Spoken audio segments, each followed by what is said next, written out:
చదువుకు సమానంగా స్పోర్ట్స్ కూడా ప్రాధాన్యత ఇస్తున్నా. పిల్లలు చదువుకోవాలి, ఆరోగ్యంగా ఉండాలి. ఆరోగ్యంగా ఉండాలంటే ఆడుకోవాలి. చదువుకోవడం ఒకటే కాదు, స్కూలుకు పోయినప్పుడు ఆహ్లాదకరమైన వాతావరణంలో ఎంత చదువుకి ఇంపార్టెన్స్ ఇస్తారో అంత ఇంపార్టెన్స్ ఆడుకోవడానికి కూడా ఇవ్వాల్సిన అవసరం ఉంది. అప్పుడే మెంటల్గా ఎక్కడికక్కడ పిల్లలకు కూడా రిలీఫ్ వస్తుందని చెప్పి కూడా నేను మీకు తెలియజేస్తున్నా. నేను ఆ ఉద్యోగాలు ఇస్తే మీరెందుకు ఇచ్చారంటారు. డెఫినెట్గా ఇస్తాను. అది Telugu Desam NDA policy. Guide lines కూడా మీరు చూస్తే గవర్నమెంట్ ఆఫ్ ఇండియా పెట్టిన గైడ్ లైన్స్ ప్రకారమే ఇచ్చాను తప్ప ఎక్కడా డీవియేషన్ లేదు. ఎక్కడో ఎవరో డబ్బులు అడిగారని ఇందులో అవినీతి జరిగిందంటారు. వీళ్ళ పిఏ 100 కోట్లు సంపాదించాడు, ఆయన ఆఫీసులో ఉండి దానికి సమాధానం చెప్పడు. నేను అందుకనే డిఎస్సిలో ఎలాంటి అవకతవకలు జరగలేదు, జరగనియను. నేను ఈ సీట్లో ఉన్నంత వరకు ఎక్కడ అవినీతి జరిగే సమస్య ఉండదని మరొక్కసారి విజ్ఞప్తి చేస్తున్నాను. దీనికి కారణం ఒకటి ఉంది.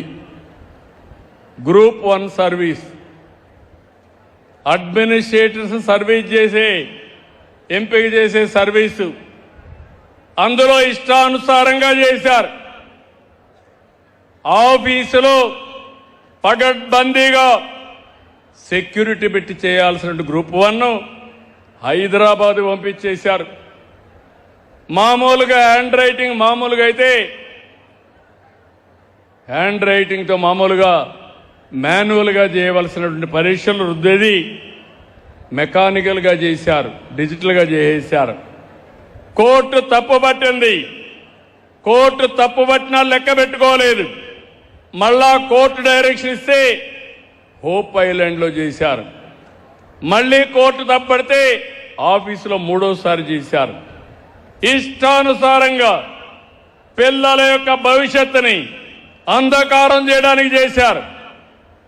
ఏపీపీఎస్సీ అంటే ఆంధ్రప్రదేశ్ పబ్లిక్ సర్వీస్ కమిషన్ పగడ్బందీగా చేయాలి. అందులో కూడా చేసిన వాళ్ళు వాల్యుయేషన్ చూస్తే మామూలు టీచర్లు కూడా లేరు. ప్లంబర్లు, కన్స్ట్రక్షన్ వర్కర్లు, ఇంట్లో పనిచేసేవాళ్ళు, అటెండర్లు, ఎలక్ట్రీషియన్లు వీళ్ళు రివ్యూ చేసే పరిస్థితికి వచ్చారు. ఈ వాస్తవాలు బయటపడతాయని ఇష్టానుసారంగా రెచ్చిపోయి పనిచేస్తున్నారు. మీరు ఒక్క విషయం గుర్తుపెట్టుకోవాలి, తప్పు చేసిన వాడు ఎప్పటికీ తప్పించుకోలేరు. తప్పు చేయకపోతే ప్రపంచంలో ఎవ్వరూ ఏమీ చేయలేరనేది నా ఆలోచన. నిన్న మీరు చూశారు వివేకానంద రెడ్డి గారి మర్డర్. బాబాయిని గొడ్డలతో లేపేసిన పార్టీ ఈ పార్టీ. ఆ రోజు నా మీద పెట్టారు ఆ నేరం. అలాంటివన్నీ కూడా చూశాం. అందుకే నేను మిమ్మల్ని అందరినీ కోరేది, ఈరోజు మీరు గుర్తుపెట్టుకోవాల్సిన అవసరం ఉంది. మంచి పనులు చేయాలంటే రాజకీయాల్లో కూడా ప్రక్షాళన అవసరం. ఈరోజు నేను గర్వపడుతున్నా, ఇక్కడికి వచ్చాను. ఈరోజు ఒక మంచి కార్యక్రమాన్ని చేసి వచ్చాను.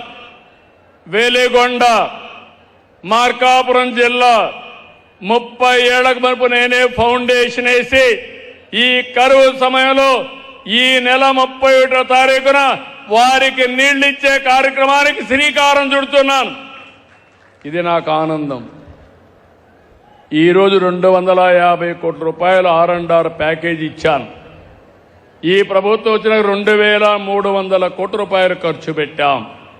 ఫేజ్ 1 పూర్తి చేశాం. అనకాపల్లికి నీళ్లు తీసుకొస్తాం. అది నాకు ఆనందం.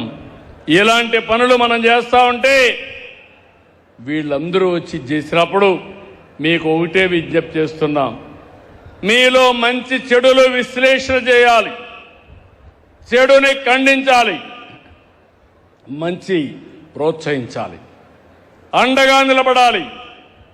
రేపు రాబోయే రోజుల్లో ఎవరు తప్పు చేసినా ఖండించే పరిస్థితి మీలో వస్తే తప్పులు చేసేవాళ్ళు చేయరని చెప్పి నేను మీకు తెలియజేసుకుంటున్నా. ఈరోజు ఈ విషయాలన్నీ చేసి నేను ఒకటే మీ అందరికీ విజ్ఞప్తి చేస్తున్నా, నేను ఎన్ని ఇబ్బందులు వచ్చినా ఎన్ని అడ్డంకులు వచ్చినా నా లక్ష్యంలో మార్పు ఉండదు. నా లక్ష్యం స్వర్ణాంధ్ర, స్వచ్ఛాంధ్ర. దీన్ని నిర్మించే వరకు మీకు అండగా ఉంటానని మరొకసారి హామీ ఇస్తూ హెల్త్ వెల్త్